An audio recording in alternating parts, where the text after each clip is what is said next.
Čau, mé jméno je Tomáš Patra, společně s mým bráchou jsme se rozhodli založit firmu Brousím ručně.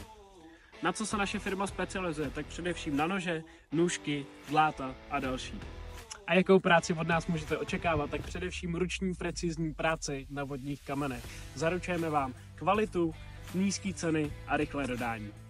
A kde se naše firma nachází? Tak kousek od Plzně, v městě Nýřany. Ale pohybujeme se v celém Plzeňském kraji, takže není problém k vám přijet, nože vyzvednout, nabrousit a do druhého dne vrátit. Pokud jste z jiného kraje nebo jste přes celou republiku, tak nás určitě najdete na našem Instagramu, Facebooku a nebo na našich stránkách. Stačí nám jenom napsat, nože nám zaslat, my vám je nabrousíme a vrátíme zpět.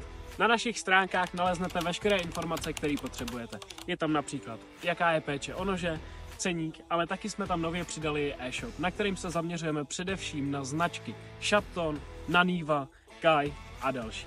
Momentálně u nás probíhají i 2 slevy. Jedna sleva je na broušení nožů, kdy při 4 a více kusů dostanete 10% slevu. A druhá je na našem e-shopu, kdy při první registraci dostanete 100 korun na první nákup. A to se vyplatí, ne? Tak na naše stránky mrkněte, určitě nás vyzkoušejte a my se na vás budeme těšit. Tak čau.